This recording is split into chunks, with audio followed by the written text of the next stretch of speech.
I'm Chase. And I'm Timothy. And this is Customer Service.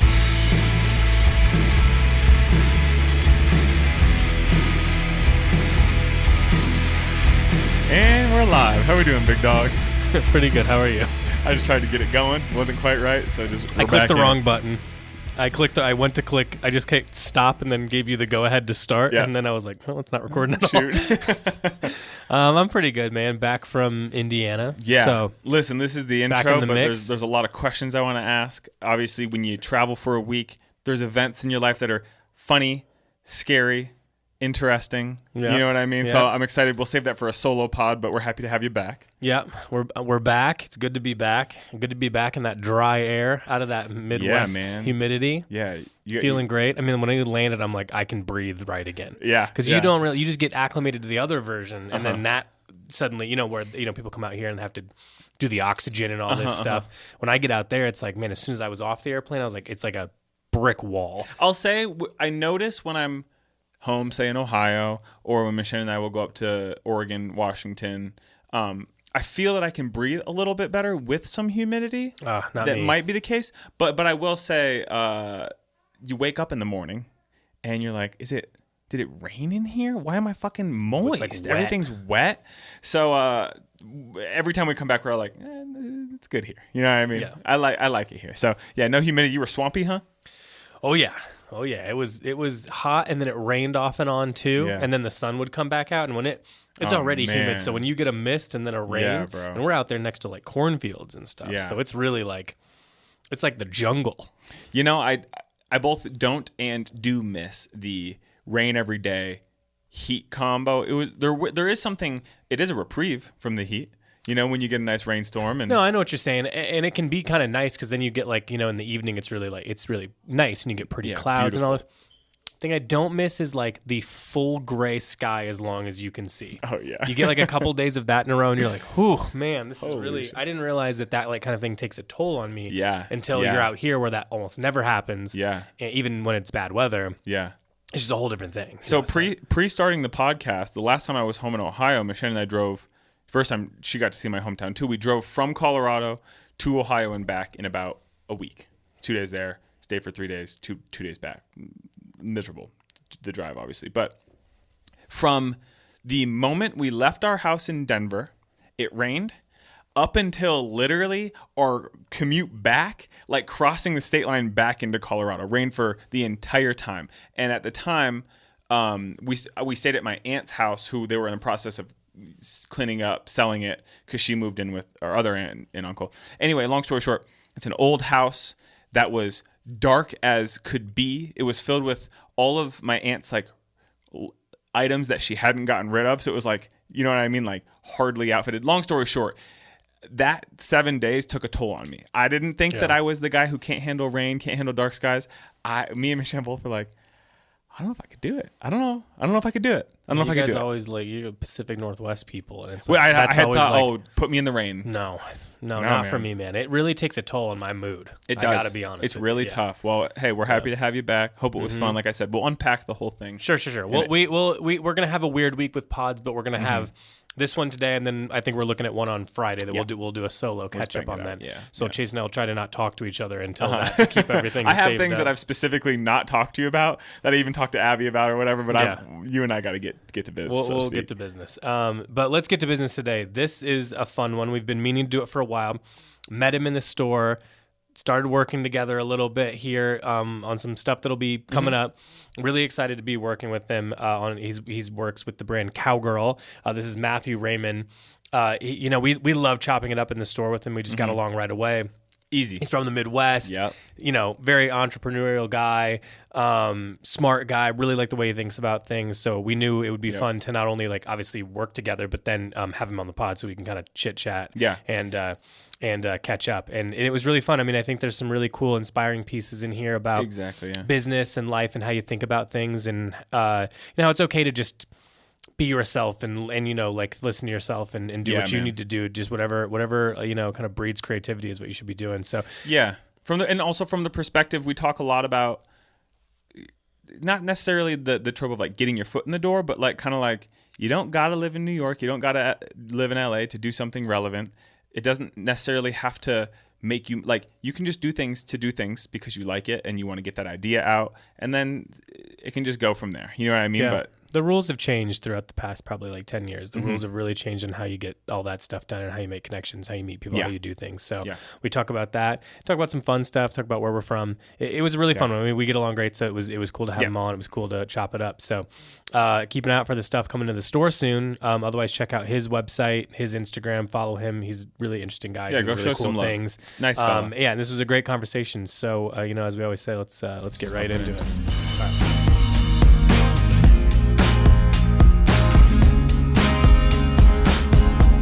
Remind me real quick, do you like Matt or Matthew? Most people do Matthew. Okay. But you pick. Doesn't Matthew's a rarity. You don't get a full Matthew very often. I demand it, dude. Oh, we're working over here. You know what's funny is that I have the same situation I have almost a weirder situation in that I grew up going by TJ, by my initials. And then when I first started like my career, it was like a situation where it said Timothy on the resume.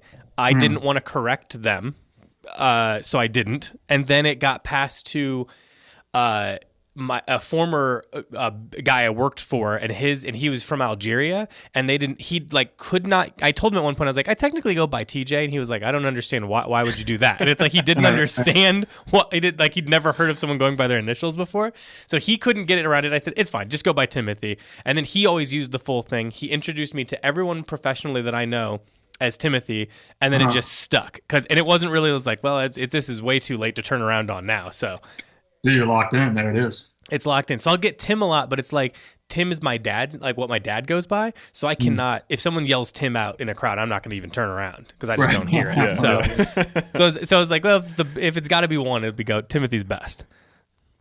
Dude, yeah. Where are you guys at right now? Are you guys in the studio? Yeah. This is just like, it's like the podcast office, but like we use it sort of it's my office basically, but I just like it because it's quiet in here. So that's where I started working out of, because really it's a laptop, man. I don't need to be in any one place technically, but I just like it in here. So I stay in here most of the time, but we also have meetings in here so we can shut the door because it's like the biggest office, but it's really just for recording technically. Damn, very cool. Dude, I'm running on the MacBook in Bend right now. I'm in Bend, Oregon. Oh, dude, nice. we have a Discord guy who lives in Bend and said it was 107 yesterday. Hey, shout out. Yeah, he's out here melting with us, dude. It's crazy. Dude, what the fuck? Dude, I've been out on the road, and I've got my dog with me, and it's really put a kink in the plans, because everything's like, you're out traveling with a dog. There's no leaving the dog in the car in this kind of thing. Yeah. And there's no going inside most places with a dog. So you're kind of pinned in between, like, the usual suspects would be like, you guys let me in the store with the dog. That's great. But I'm saying, of course. There's love dogs. Dude, being on the road with the dog when it's this hot is kind of hectic, because there's a lot of like, your usual go-tos are have a new level of security for them, I'm going to go get the cold brew. No, you're not, because the dog can't come in, dog can't stay in the van. You're kind of like up in the air a lot, So it's been a lot of sitting in the hotel, a lot of sitting in the van with the air conditioning on blast. Yeah. But yeah, no, I'm quite the opposite right now. I have no technology going on. I'm plugged into my friend's wall right now in his upstairs extra bedroom here. How sick, man. Okay, so last time I saw you was, I feel like, late last week, right? And you were heading to Salt Lake. So what's the travel itinerary look like? Are you just I know you were moving something, but fill me in a little bit.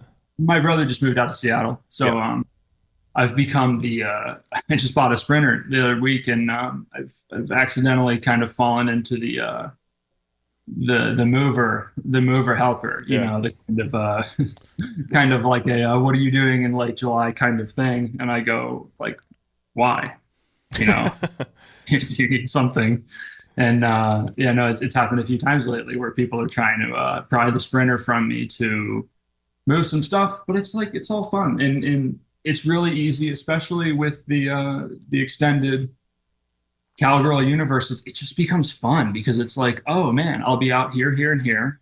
get to help my brother out and do whatever. But at the same time, it's like, stop at Canoe Club, stop at Francis May, stop at, Yeah. et cetera, et cetera. And it's just a fun way to, I don't know, get out and see the world, stop flying everywhere, stop making everything so like, it's Yeah. fun, dude. Go sit in traffic, go to a gas station, it's a really fun way to be.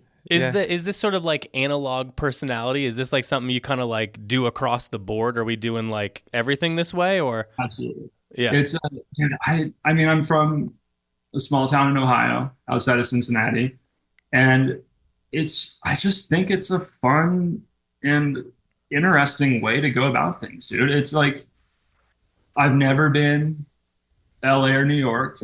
I've never been, I didn't grow up on the mood boards. You know what I'm saying? Like everything I do is very like counter to a lot of things in fashion. And I think it provides a good angle. I think it's really fun to be in a world of very city centric, very online, very, you know, just like, yeah, very online things. And it's this analog pursuit kind of gives me like a fun angle to bring to, the world of fashion and the world of art and stuff like that. Yeah, I completely agree. How do you balance that though? Do you understand what I mean? Like, how do you balance the fact that like you obviously have to be online for your business? You know what I mean? Because it's a predominantly online business at this juncture. Obviously, you've got partners and stuff like that too. But the personality of the business is online. That's how people would find you, right? Yes. So Yeah, like, how do you balance that? Because I love where you're coming from. I do think it's a unique angle in that like I think there's probably.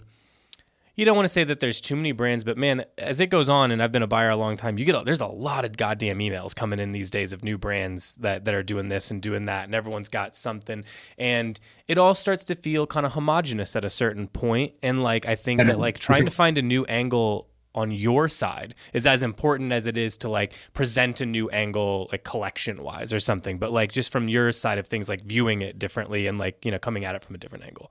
dude, I don't think that there's a lot of balancing to be done on my end. It's not like I don't have a MacBook. You know what I'm saying? Like I built my own site. I do all my own work. I did my own logos. I do, you know what I'm saying? Like I'm a rather design centric guy, but I just want different input. You know what I'm saying? Like I just think I mean, there's no shade to like this city brands. Obviously, most of them are from the city, but it's like, I think that when you are making a brand in your input to your brain is what everyone knows, your output is not going to be very interesting, at least to the heads. You know what I'm saying? Yeah. And I think that Cowgirl is a very heads pursuit at the moment. And that's kind of what it was always meant to be.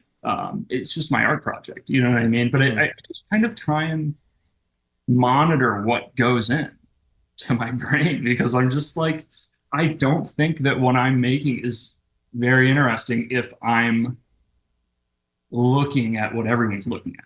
Yeah. I mean, like, and again, it's like there's nothing wrong with being tuned in at all. And, and I'm sure that's kind of the smartest way to be in a lot of ways, but I guess what I'm trying to say is that if I'm out on the road and I'm not on my phone, I'm not watching TV, and I'm sure as shit not looking at like whatever mood board is popping, I think that good or bad, it's just going to be different for what, comes to mind and like what I want to make. Yeah. Yeah. How is it like, well, maybe we should start here. Like how does Cowgirl get started in the first place? Cowgirl got started in the first place as a means of just kind of getting ideas off. And it was beyond organic. It was, I think a lot of brands, and I've come to find out after doing this for a while that a lot of people knew that there was money in streetwear. It sounds hilarious to say, but it's like, I didn't know anything. I didn't know what Canoe Club was when I started Cowgirl. I didn't know that people in Los Angeles were making crazy money. I didn't know that, you know what I'm saying? I didn't know that starting a brand was a pursuit of not only art, but like potential payout. I had no, and there was nothing about like, I'm going to get these guys together. This guy's going to make graphics. This is going to be this big thing, and we're going to market it like this, etc. There was none. It was very like, here's a concept. This is something I want to purvey. This is something I want to get across to people. And I can't paint. So painting was out, you know what I'm saying? And I have a graphic background. And so I just kind of took to clothing as a means of an alternative to a canvas, I guess is really the way I would put it. And so, yeah, Cowgirl started as just very like one idea equals one garment. It was not seasonally based. It wasn't, there was no itinerary, or there was no like, I'm going to open this brand and I'm going to get it in these stores strategically. And then I'm going to send it to this person and he'll blow it up like this. Yeah. None of it at all. It was like, I was 20 and 20, maybe 22, 23. And it was just like, concept art. It was just concept into piece done. No collection, no marketing, no whatever. And it just be kind of, it got shared by a few people, and it just kind of took off like that. I had a few lucky breaks early on. I had a friend, Zach Bowman, longtime friend of Tyrell Winston, and that kind of circle picked it up early on. And I think a lot of people, I guess looking back on it, saw it as being as weird as it was. Like they saw it for being like this conceptual thing that I barely knew what I was doing with. And, it just kind of just got sent off to the, it got catapulted on accident. And then all of a sudden people were pinging me to buy stuff. And I was like, what, why? Like, there was no go to market strategy. This was an art project turned into accidental brand. Were you set up to like sell it to them at that point? Oh, no. Yeah. Oh, dude. Sick. I was like, well, but it all travels with like everything to me has been very, it's relative to where you're at the time, but it's like at the beginning, everything was bigger and everything was less like, I had a few graphics and I was going like, oh my God, the Shopify subscription is $36 a month. I don't know about all this. That's where I was at. And it's not like the funds weren't there. It's not like $36 was going to break anyone's bank, but I was just kind of going like, oh man, like to subscribe to this kind of shit. Like, I don't know if this is where I want to go with this. I don't know what this is in the first place. It was just truly just me purveying ideas. And the t-shirt made more sense than the canvas. And I was just like, this is fun. And so it just kind of slowly took off. And then from there, I luckily was savvy enough to have a background in building websites and doing graphic work and, marketing, because I've had a history of that before I did Cowgirl. And I just kind of was like, all right, well, Shopify it is. And, set up all the accounts, bought all the stuff. And luckily from there, it's just snowballed into like having better connects and better people that are gonna, help me out, mentors, people that can kind of say a little bit more of this, a little less that, don't fall in this whole sort of thing. And yeah, it's just kind of like been a fun thing ever since. Well, it's interesting that like you bring up like the streetwear element, because I think what was so cool initially about a lot of the streetwear brands that would pop was that what you're describing, there was an immediacy happening with it that it would like it would actually sell out fast, because it would just be people being like, yeah, I've got some shirts, I'll give the handful of guys, I don't know, give me $10 for these. And then you start seeing something around. I remember a handful of times when I was living in Chicago, there'd be like a small brand that you'd start to see it. Like, I feel like at every cool spot I would go to, I'm like, oh shit, there's that shirt again, or there's that, there's those sneakers, there's that hat, there's whatever it is. And it would be, there's this like sense of immediacy and urgency to like just getting it out there that I think has fallen by the wayside. I mean, listen, there's a lot of money to make in streetwear. You're 100% right. I agree that when the trend hadn't completely blown, and then like I went to Complex Con for the first one, and I was like, oh my God, there's like children making a shit ton of money off of like graphic tees. And I just I thought it was just like a bunch of like what I'm talking about, very like DIY old school music scene kind of like yeah, we're just making these shirts. It's fun. They're kind of cool. They, it doesn't matter what they mean. They're just, you know what I mean? It's just like a cool thing. There's, like I said, urgency around it. And I thought that was cool. But there's kids now, like, it feels like they're building out entire business plans to roll out a graphic tee business, which is crazy. But exactly what I'm saying. It's in my brain is where you just said it. It was I grew up likely the same stuff that you did. And it was just, you ever seen one of those ads on Instagram where it's like, or not an ad, but like there'll be a reel where it'll be like 10 ways to get rich quick. And it'll be wash windows, I don't know, change someone's oil or some shit. And then it'll be start a t-shirt company. And I was sitting watching this the other day thinking like, how funny. Like I had absolutely no idea that people were doing this to make $1 or $2. You know what I'm saying? Yeah. Really just like, this is fun. And then the more I learned about it, the more I was like, oh, some people go to market with like serious ideas here where they're like, there's funds, there's a plan, there's marketing, there's pre-existing connections, there's models, there's influencers, there's et cetera, et cetera. And honestly, I think that there's a lot of fun stuff coming out of the opposite of that. Like I think in the longer I do this and the more people I meet, the more I'm realizing like it's not insanely unique to do it the way I did it, but I think it kind of offers a really fun product, especially when there's constraints financially. And you're not just like, I don't know, I just made this because I had the funds and it's just okay. I think that starting that small and that organic provides a very fun and very like tiptoed way of making something cool and, doing it in a nimble fashion. Yeah. So if that makes sense.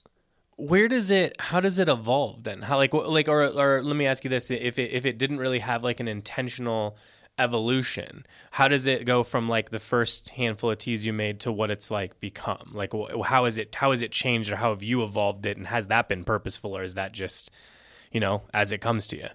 No, well, I would say that all of the systems that I've put in place have been for the maintenance and the making it viable at all. You know what I'm saying? Like Sure. just because it started so organically doesn't necessarily mean that it's fully random now. Yeah.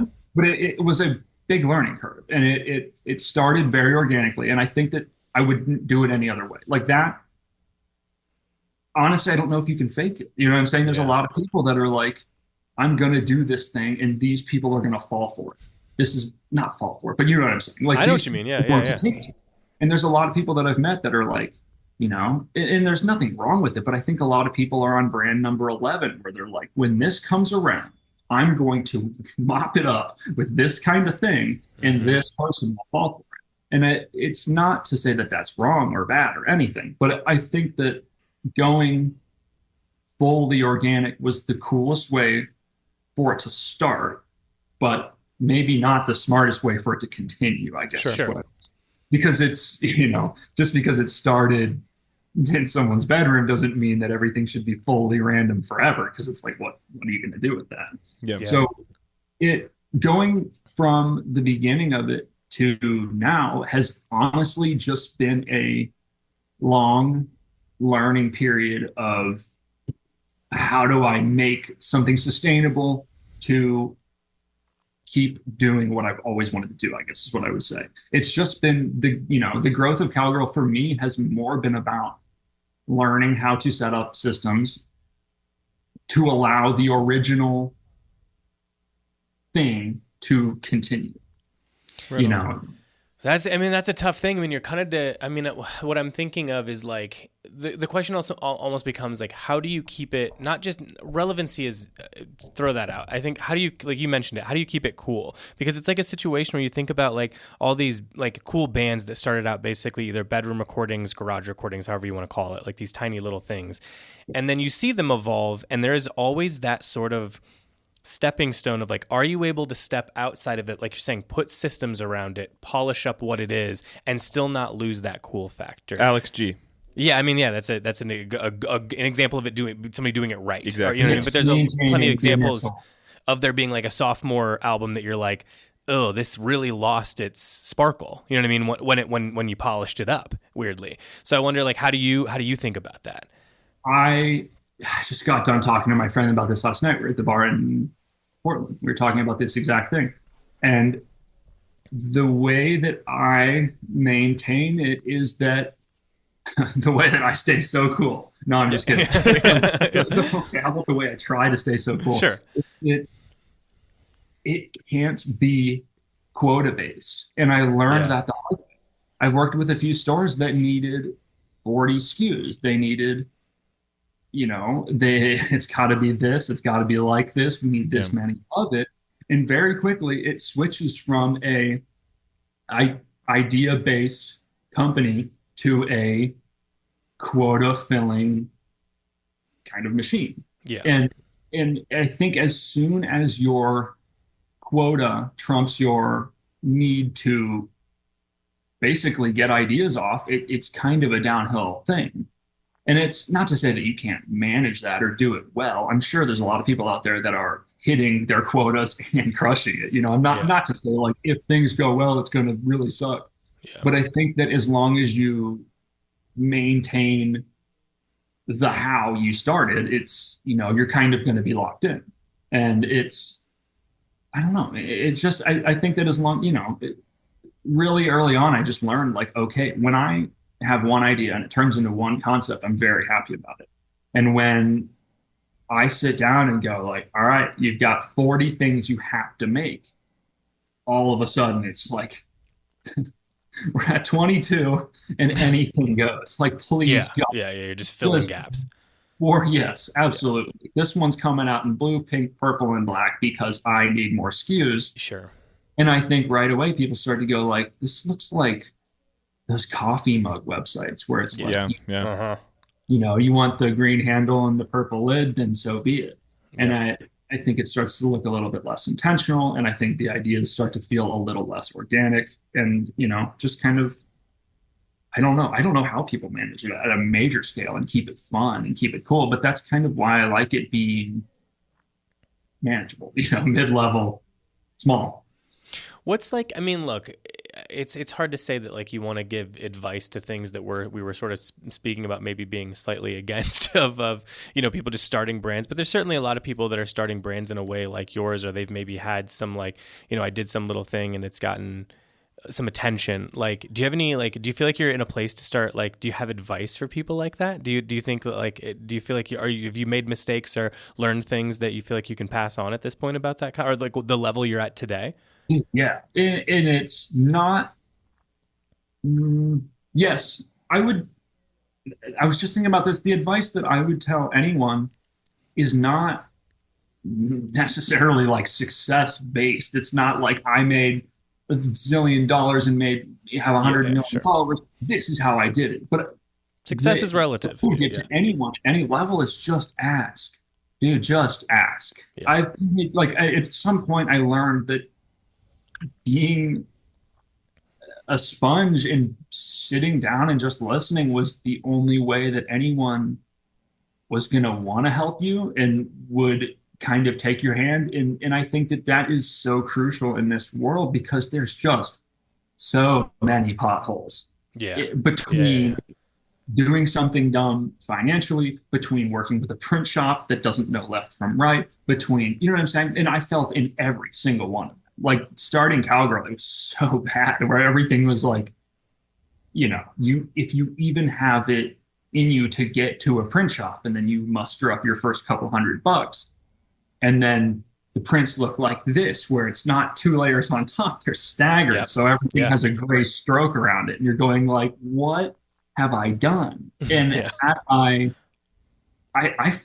fell for the same trap a few times, you know what I'm saying? And had I just, I know it's a small deal to like have a bad run of shirts. I'm not saying like that was any big catastrophe, but with that mindset in place, just asking people like, hey man, what do you think about this is so reasonable. And so many people be so fast to be like, dude, I've done this. Listen, you know what I'm saying? I guess when I first started Cowgirl, I thought that asking for advice was like asking for a favor or asking for alone. Yeah. And I just kind of really, if I had any advice to give to anyone, it would be like, figure out who's doing what you want to do and just ask them. And odds are they will be like, don't do this, or please do that, or whatever. Yeah, sure. And if they don't respond, then who gives a shit? Like they're either going to be nice or they're not. And if they're not, then who cares? Right. Then just write it off and hit the next person. It's funny.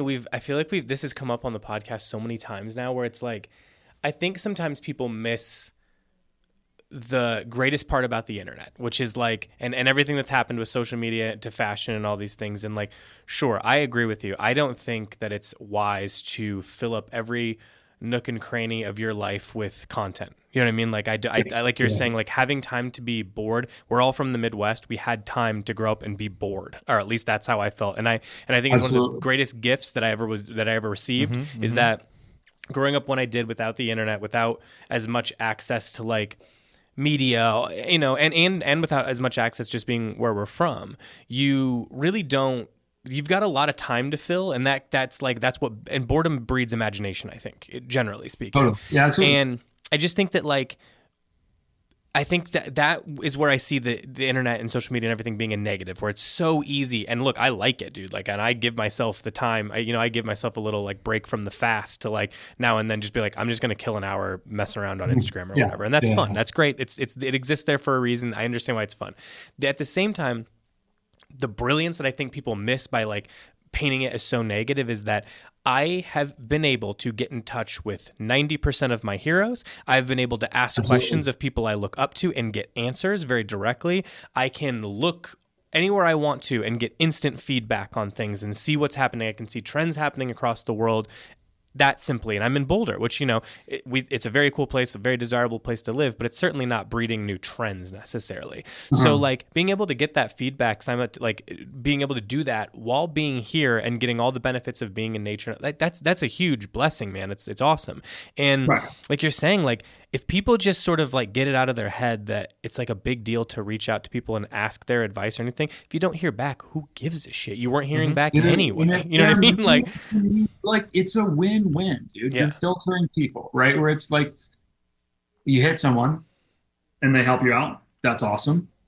Pay it back. Help someone else out. 100%. Right? Like it's not like I'm just trying to like give advice to be like milk everyone for everything they've got. But it's like you learn, I turn around and tell someone else. I would love to save someone $300 on a bad print shop. Oh, yeah.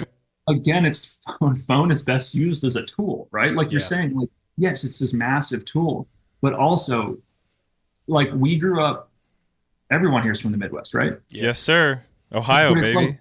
Like I mean, on that tip, I think that we have a lot of lucky naivete about like somebody else is doing it. Dude, yeah, man. Like had I been on my phone at the beginning of this stuff, watching, I don't know what would have been sick, like growing up. I have a lot of friends that were like opening ceremony people or like, oh yeah, that was a huge deal when it first came out. I mean, I'd never seen that many cool brands in one place.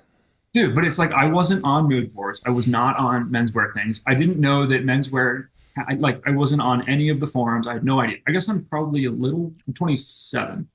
Okay. You're a little younger. I wasn't listening, or I was too young, or stuck on Thrasher or something, you know, like doing whatever I was into. But had I known that all of that existed, and had I known how insane it was to go from nothing to even setting up a shipping easy account, let alone seeing all of these giants, I don't know that I would have ever done it. Right? There's so many people. Could have scared you. What was it? Could have scared you. You know what I mean? Just as easily as it could have inspired you.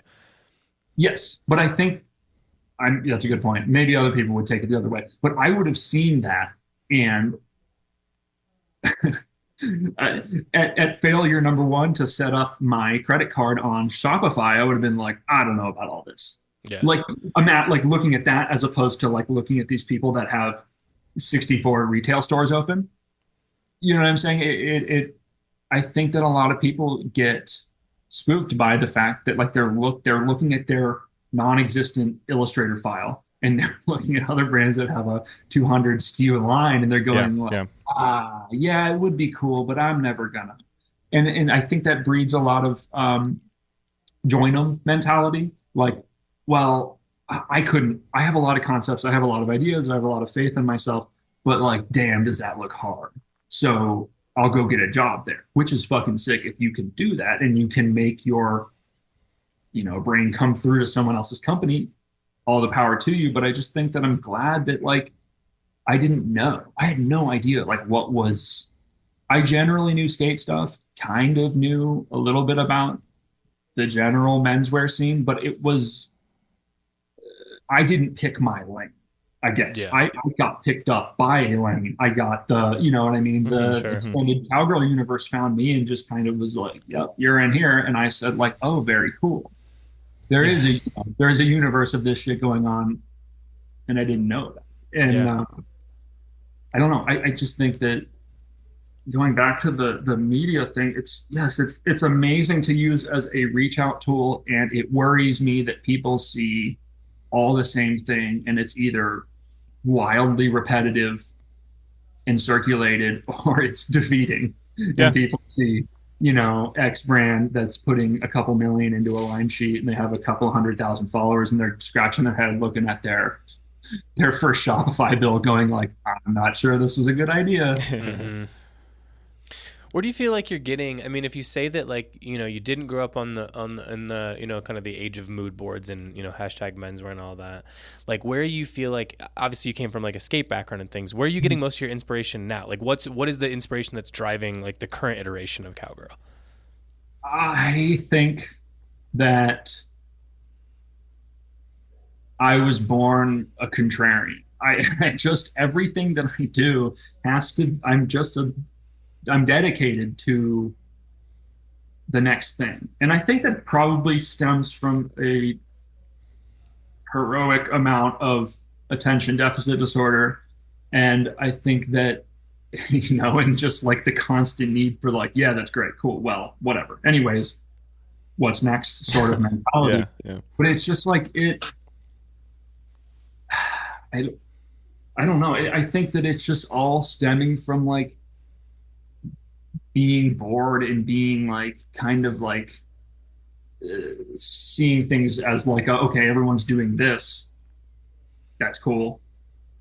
You want to jump on that, I guess. Everyone's going to kind of know that's where that came from. Mm-hmm. I think a lot of my inspiration just comes from like the constant need to look for new or look for contrast or look for ways to put a non-fashion background into I guess, fashion scene. That's sort of the whole thing here for me, whereas it was like fashion interested me, but it seems to be like a circulating AC unit where to me, a lot of it was like it's referencing itself. Everyone's in this same circle and all their input's the same in their mind. So the output looks a little bit similar and everything was kind of like, yeah, that's that whole scene. And I just thought that I had an interesting angle on being from Ohio, you know what I mean? Everything, it was like, oh, I could do that, but like this, because no one's ever seen this.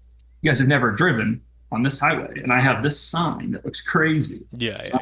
This. You guys are going to have no idea what hit you when this gets put into that, right? Like it was just a new math equation. And I was like doing them whatever shit that I thought was cool, and all of a sudden people were like, what is this?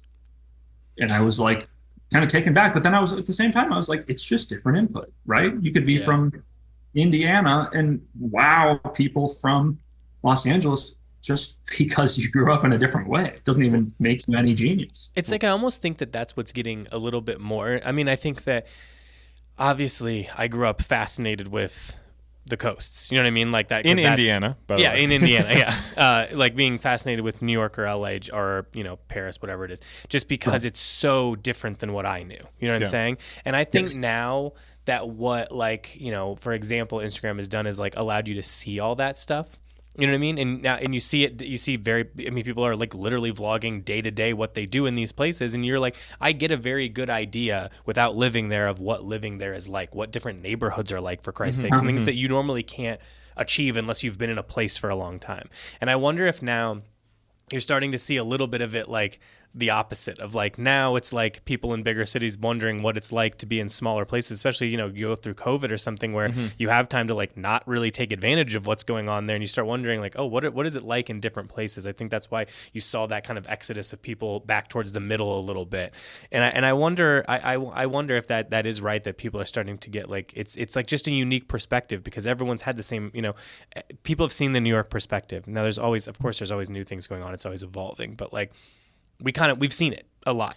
Yeah. I mean, you're right. I haven't seen an Indiana perspective on something. Now, God knows what that means, but you know what I'm saying? Like it is sort of an interesting point to make, to say that like it might be reflecting back a little bit for the first time of like, what other, because I do think there's a unique perspective happening when you're from those places. There's certainly a different way of viewing things. We solve problems in a way around here that I only see it as an advantage. Absolutely. That we have a bunch of Midwesterners working together, because it's just a unique way to handle problems. I never solve a problem with money. We just never do. We never start. It's just not even like the way I think. It's not even about whether we have money or not. It's just, what's the budget? It's just like, okay, well, what do we physically have in this building that we can make put together with screws to do the thing we need it to do? Yeah, absolutely. You're not buying it. You're punching in Ace Hardware on the Maps app. Yes. I think unique is the best. Like you said, I think unique is the best way to put it. And I'm not saying that there's anything wrong with like, you live in New York, you make New York close for New York people. That's tight. But I just think that it's no accident that it's like it's no surprise that like when someone from Montana becomes interested in the New York scene, and they, you know what I'm saying? They offer a new perspective. A lot of the time people go like, whoa, what is this? I've never seen that hat before. Like it's probably why like the gas station hat is like sick now, because it's like people have become so saturated with like the New York thing. Yes. That's why like all the people, it feels like that's why a lot of the people in New York are wearing a hat that says, I don't know, something gas station, Illinois, something, because it's ironic and it's interesting and fun to not wear a Yankees hat or whatever the thing that everybody's psyched on. And it's like, it's just kind of funny seeing that stuff come around, the camo, the neon, this literally the gas station vibe of shit, because I'm like, that's fun as a creative director. That's my local gas station attendant's non-ironic wear, right? Like it's cheaper. Why would I buy this? This one's $10. That one's $100, buddy. Right? You know what I'm saying? Like there's no.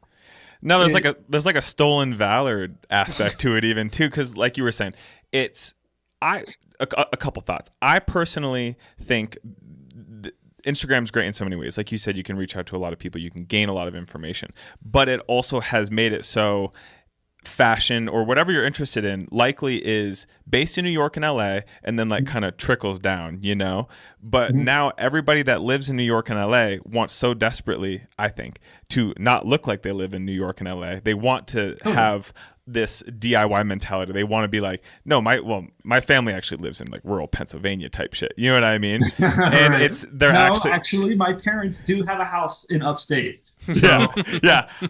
We could drive there. I can tell you the address. I just have to look it up on the maps. Yeah. Right. No, absolutely. But it's cool to bring like locality back a little bit. You know what I mean? Like when I think back to elementary school, my impression of Denver was that they drafted Carmelo Anthony and their jerseys were blue. And that's as far as I thought of Denver. Yeah. I never once thought about where it was on the map. I never thought, what's it like to live there? I didn't know what was around it. And then the internet came around and you start to see all of these different trends, and long story short, now I live here. But I like the aspect of rejecting what has been the center of everything, cities, Instagram, like that's where all the influence is happening. And I like that it's not the case anymore. Like it's awesome to talk to you from Cincinnati. And when we got to chop it up in the shop, I was like talking to you about a barbecue spot that's like hyper local to Cincinnati. I love the idea that people are more interested in the not big cities. Well, now, it's like funny to think that like, New York, LA, all these things. It's been a lot of like, well, we have things that you don't, and it's been nice to start to see people being like, yeah, we got shit you don't have. And also when we drive an S10 and wear Realtree, it's different than what you're doing. You know what I mean? I can drive to Whole Foods. Yeah. Yeah. Yeah. No, that's funny. No, I mean, I'll go visit. I'll go to New York because, Cincinnati is not a crazy flight or anything. And I just come running back with my tail in between my legs. Yeah, man. It's a compromise that is not or it's not worth making to me. I don't, but I guess I mean, we're all the same way, growing up in the Midwest, especially if you're not like 19 and you're going out to New York. I can't believe it, dude. I go out there and go like, I get it. If I was 18, Yeah. like, Yeah. and you're trying to like sneak into bars and like do wild shit. But like I'm 27 now, and I mean, as if that's old, but still, I go to New York and go like, man, where is the parking? Where's the Whole Foods? Where is the gas station? It's just I'm so used to this like, you march your dog outside and don't see anyone. Uh-huh. You don't. There's no construction sites. There's no crazy shit going on. It's just like. I don't know. I was so accustomed to that it's kind of just like what I am stuck in now, I guess. And it's quiet, it's nice, it's cheap. It's Yeah. like So it's a different way. So you bought the Sprinter.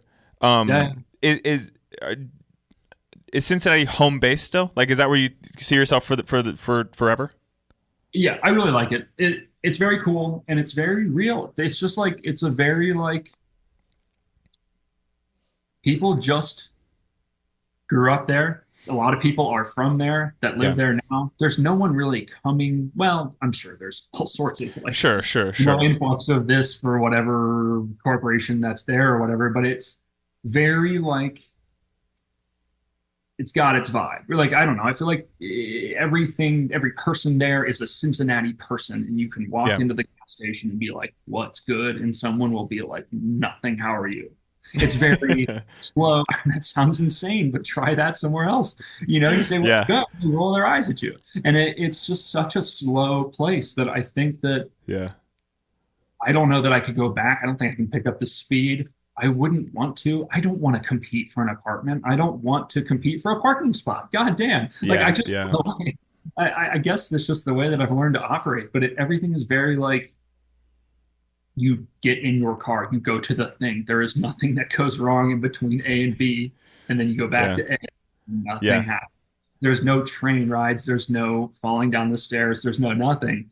And I just love it. And I think that lifestyle is like a lot of what shaped what I want to make and what I want to do. And the name Cowgirl stems from exactly that. A lot of people ask like, what's with it? And a lot of people don't get it. A lot of people think it's a Western thing. And I still think that there's some people out there that would wear it to a country concert or something like that. Or rodeo. Yeah. But the name was fully formed in contrast. It's like the concept for me overall is the fact that I'm someone that really has no business in a fashion setting, in a major city setting, offering my 2 cents. And so to me, naming it Cowgirl was just kind of a way of, it has nothing to do with cowgirl. It's fully contrasted from the word itself, right? It's not a Western brand. It's not rodeo wear. It's not durable. It's, you know what I'm saying? It's not the rugged wear. In that name just stemmed from the same, I guess, thought process of like not being from New York, not being from LA, not having parents in the industry, not anything, and in offering up my 2 cents. So everything has just always been about like, that's cool, but I could do it like this. And Cowgirl just kind of was like a fun name for me because it's a, all things Western, all things non-fashion, doing fashion. Yeah. It's nice. That's really cool, man. It's cool to see someone taking like almost a little bit of like pride in the contrarian version. Yeah. Because there are other ways to do a thing. Do you know what I mean? I think some people getting so in their head that like, well, I'm going to start a brand, so I'm going to have to go do New York or LA like we're saying. And, I'm going to have to start there, and that's how I'll make connections. And look, certainly like that used to be the way. I mean, even when I was coming up in the business, like that was the way. You did not make connections through online. It wasn't it wasn't what it is now. It was a lot harder. You had to kind of do things in person. You had to go to the trade shows. You had to do these things. And all those things I really appreciate having gone through, but they also just are less. There's things that are necessary that weren't necessary then, that I haven't had to do, and that'll, keep evolving and changing over time, and that's okay. I mean, I think that like if you really look at like the reasons like a lot of people moved to those places in the first place, it was to make connections, which I don't think is necessary any longer. You don't have to be in those places to connect with those communities, which is great. I mean, I think that's like the biggest benefit to the way social media has grown over time, is that like you can find your people without having there's not all these like parameters set around geographic requirement of absolutely being not on this block at this time to catch. And the other reason I think was to live like, they'd live in inexpensive places and they would do these things, and that doesn't really exist in those cities any longer. So quite frankly, living more an artistic lifestyle feels a little bit more conducive to living somewhere that's away from those things, being able to step away whenever you need to let your mind do what it needs. I mean, I really think more and more, actually, in raising a kid, I see it more than anything. If there's no tablet, if there's no nothing, if there's just a blank day, you'll watch them be 10 times more creative with how they play and how they do things and the things they ask for and the questions that they ask of you, than if they are on the move non-stop. Like, have they got all these activities they have to do and they have to get this done, and you give them a screen and you do these things. And look, all that stuff is mandatory sometimes. It just is the way life goes. But there is a difference between how your brain is operating in a less... if it's hard to be creative, man. Like I like to play music for fun and make things, and it can be when you're really busy is when I'm doing the least of that. It's not just a time thing. It's that my brain needs time to like de-stress and kind of turn off a little bit to allow it to like shift into this creative mode. So anything that I think that you can do, I mean, look, everyone's is different, obviously. But I think that having not all those issues, like you're saying, not having to worry about like, man, I went to the grocery store to get like a couple things and come home and like the parking fucked me up and the train wasn't on time and all this shit. By the time you get there, you're like, now I'm out $100. I'm going to need to de-stress for a while before I can like work on something. You know what I mean? So like you've found a way to maybe like, mitigate a lot of those things so that you can like allow yourselves to be creative more frequently. All about time. Absolutely. And I'm just trying to protect time, right? And like you said, I think that you need time for your brain to run its cycles, like, to run its maintenance or whatever is really going on. And I think that if you don't allow that, it's going to happen anyways. And I think it's better happening.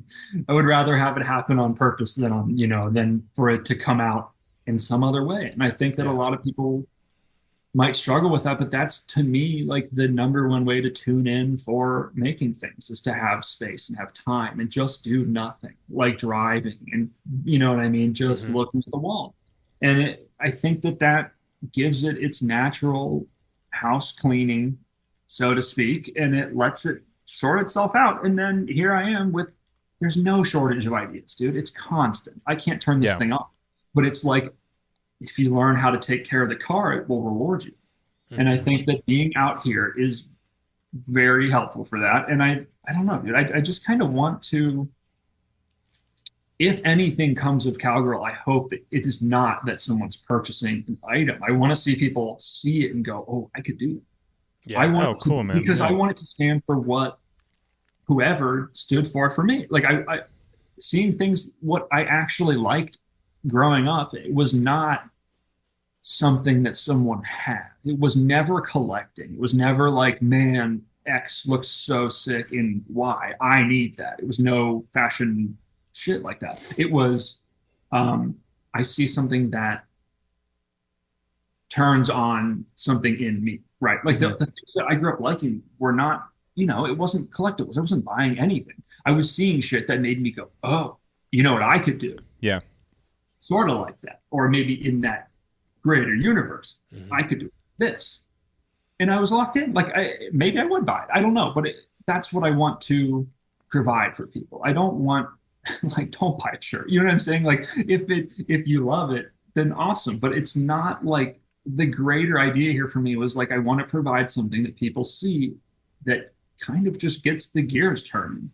That's why I want everything to like remain fun and remain conceptual and remain organic, because I want people to see this stuff, especially if you're not from a very tapped in city, and go like, yeah. that's something that I could sort out, do it in my own way, do it better than me. Fuck, like I don't want to be on top. I just want to help,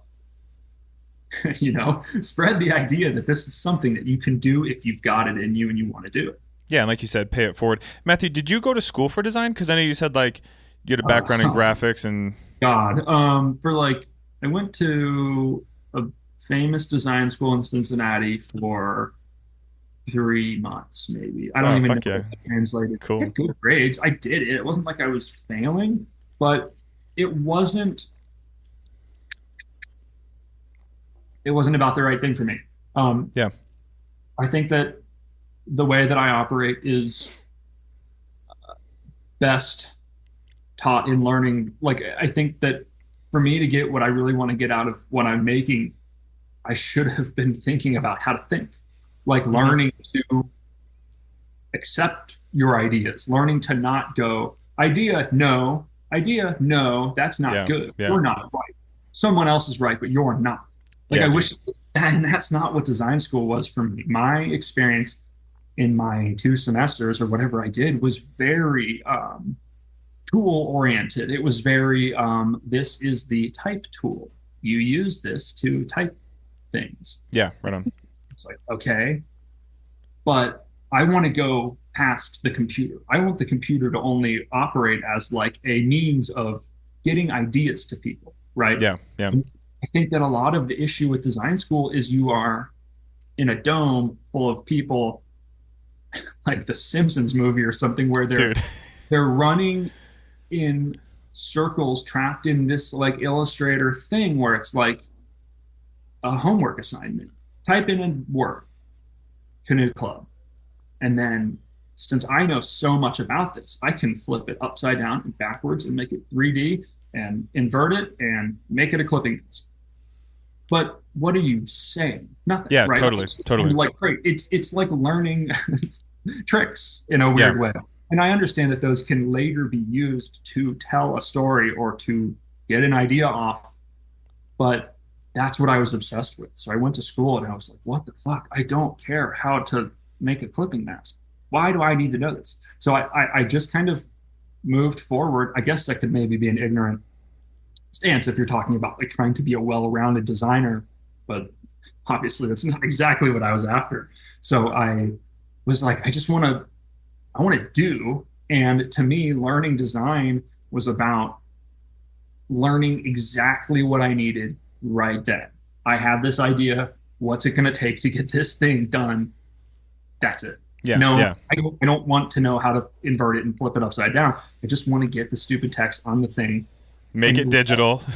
Let it do itself. I want all of the meat of these things to be in the concept, right? And that's why I'm not really making like t-shirt graphics and shit like that, because it's not if you can illustrate, that's amazing, but it's not my way of getting ideas off. I was looking at like Virgil and these guys, and I was like, these guys are saying insane shit with Helvetica. This is amazing. There's, you know what I mean? It's obviously he had a vast catalog of shit, but I was just so drawn to this, like, he has these massive concepts told in 2 lines of text. And I was like, that's what I want to do.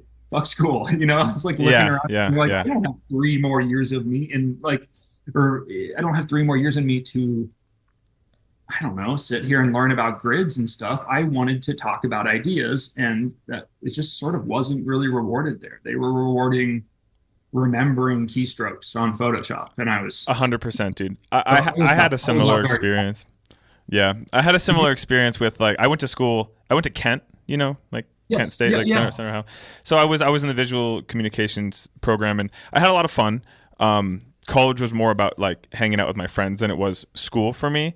And in particular, the program, there's one moment I remember where like I had a class with some grad students in it, and they all, similar to like the Simpsons thing you brought up, were like, "Oh, no sleep till Brooklyn. We're just doing this because we're trying to get to Brooklyn." And it made it feel like if you're playing, literally, like they would literally say no sleep till Brooklyn. I'm thinking of one kid, and I thought he was such a nerd, and I hated the way that this group talked, because it basically made it feel like if you weren't working towards moving to New York to work for XYZ and to do this thing that you saw the person who graduated ahead of you do and just follow their footsteps, that it was all for naught, you know?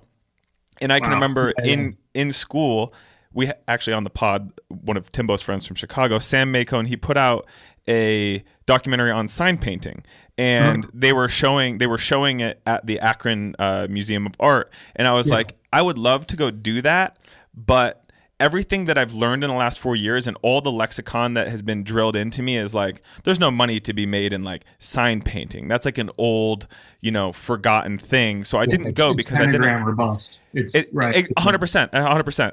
And I was just like, well, I'm not even going to go because I know that interests me, and I don't want to be disappointed realizing that what am I going to do with this? You know what I mean? Because that was like the train of thought that I had to think, like, how am I going to make the money from it? What is the correct way to do it?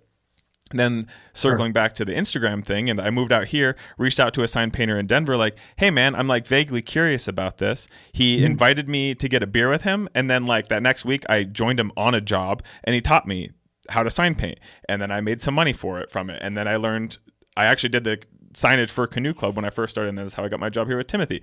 And so it's just like the exact opposite of what I was taught in school is actually how I found my way in life. Like I did things that I enjoyed. I asked some questions, and then that made a connection. And then that person passed me on to this person. And then next thing you know, menswear store is opening up in Boulder. Cool. I'm interested in like denim and boots and shit. So I ended up painting the signage for Timbo. We became friends, and now almost 8 years later, I'm still working here. But if I would have just followed the advice of everybody in college, I would have done none of this. Nothing would have come to fruition, and I would have, I don't know, burnt out somewhere and hated my life. They had a very interesting way of trying to scare people as well. That was one thing that stood out to me as kind of a weird red flag about design school. Is it was like day one, they're like, you're gonna throw up, you're gonna cry, yeah. And if you're late, you're gonna get fired. Yeah. Like, who here is serious? And I was like, I'm not, like right away, I was like, all right, well fuck it. yeah, count me out. Like this whole, like, no, I'm here. I'm for it. I'm not getting weed out. I was like, dude, weed me out. This is not it. And so, I finished up. I did a few projects. It was dumb. And then, it just wasn't, there was no high in it for me. The high in it for me is fully idea centric. And honestly, how you implement is very important, but like it takes a fairly reasonable set of skills for me to even implement, right? Like Cowgirl is no car design, it's no architecture. And I think it is that way because I'm just trying to get ideas off and tell stories in the absolute most understandable and simple way possible. Yeah.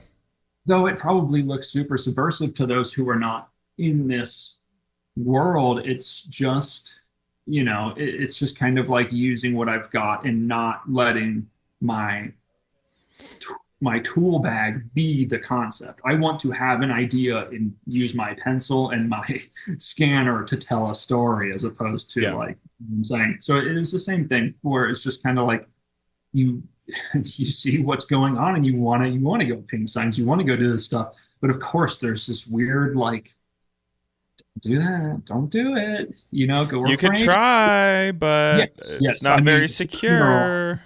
Right. And no, I had the same thing, and I was just lucky to have, I can't speak for you, but I feel like a lot of people that go off on their own, maybe you're super brave or you just have had enough influence of maybe friends or family or mentors where you're like, I don't think that's the only way. It's really scary when you're 18 to be like, no, I'm right. Yeah, totally. No, I know better than you as an adult. Hell no. Yeah, dude. Like you're listening to these adults and you're kind of going like, but I think I could. You're not going like, no, you're wrong. Maybe you are. I wasn't. You know what I mean? I was a small dog in that world. I was going like, okay, I get it. Like I understand that this is a gamble. This is a whatever. But I feel like a lot of the time people that break out of that thing were just lucky enough to have enough people in their corner going like, it'd be cool, dude. For sure, for sure. Not like any feat of strength or of like bravery. I wasn't going like, you guys are out, I'm right. I was just kind of going like, I think there's a little bit more fun. I just didn't want to do what everybody else was doing. Everybody, like, Right. for instance, it's so close to Cleveland. Everybody was like, all right, I'm going to go get a job at American Greetings because American Greetings Cards is based out of Cleveland. Or I'm going to go work for these 2 other companies that have a large staff. And basically, it was a pipeline from Kent State VCD to you graduated, and then you worked for one of these 3 companies, and then you put in the time there, and then you probably bought a house where you grew up, and then that was it. And, like, that just felt like so... I just didn't want to do any of it. And so I just like saw other people had made it happen. So I had like $400 or $500 and just moved out here with my Honda Civic and slept on my buddy's floor. But it was because I so desperately just didn't want to do what everybody else was doing. It just didn't feel like what was right for me. But Right. It's the third way. Yeah. I think that's probably just a classic small town thing, right? There's a lot of social pressure. There's a lot of, I mean, like there's social pressure from you, but there's like a lot of people have their families going like, I'm not going to be the dude with the son that's out here painting signs. You know what I'm saying? Yeah. Your ass in Procter and Gamble and let's go kind of thing. And P&G. Actually, I have a handful of buddies from Cleveland that went down and moved to Cincinnati and worked at P&G right after college. Yeah. But I don't know.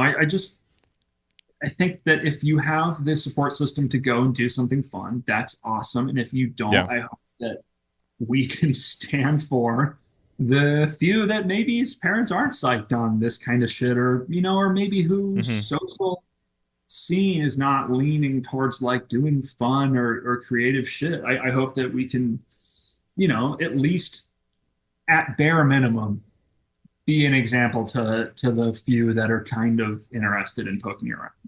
Yeah. And, I mean, that kind of goes back, full circle to what we talked about in the first place, which is just like ask people questions. Cause I don't think at least the large majority of people I've gotten close with in the fashion industry didn't get there in any sort of traditional way and are happy to share like that there's a lot of alternatives and here's how I did it. That doesn't mean that's the only way to do it. I really only know a few people who went through any normal cycle to get where they are, and they're mostly doing this because they're fueled by this is what they're passionate about. This is what they'd be doing regardless of if there was money tied to it or not.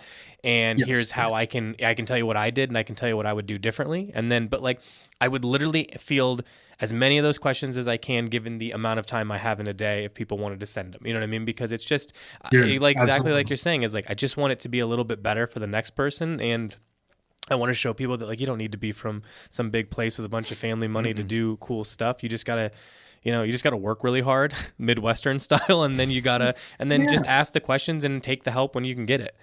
I think it takes one good DM to go, huh? You know what I'm saying? Yeah. 100%. Yeah. Okay. Well, that's weird. Because I mean, aside from that, you're kind of stuck with what you were given, stuck with who you grew up around, your parents, et cetera, et cetera. And I think that the internet is really good for kind of turning people on to it's not that there's a problem with it, but if there is a problem with it for you, then it doesn't have to be that way. Right. And I think that a lot of DMs can really get you over that hunch of being like, I want to do this, but I don't know, because every cell in my body says go to college and fall in line with whatever. And if that's what you want to do, then fuck yeah. But I think there's a lot of people that are teetering, and I just think that the reaching out thing is not only good for having literal resources in the way of like, who should make these hats? Where can I make a backpack? But it's also massive for like gaining the self-confidence to go out and try something untraditional, a few people, it takes just a handful of DMs or emails or anything to hear it back and have a lot of people be like, dude, fuck yeah, like do it. Absolutely. I think that it's crazy that we're all from the Midwest too. It's a funny occurrence here in the old fashioned world. There's a handful of us here at the store too. I mean, Timothy's wife Abby, we can smell them from a mile away. Yeah. It's my favorite thing to see on a resume. What is it? My favorite thing to see on a resume is that they're from the Midwest of some nature. It's just a different line of thinking. It doesn't mean it's the only way, but it's like I really appreciate that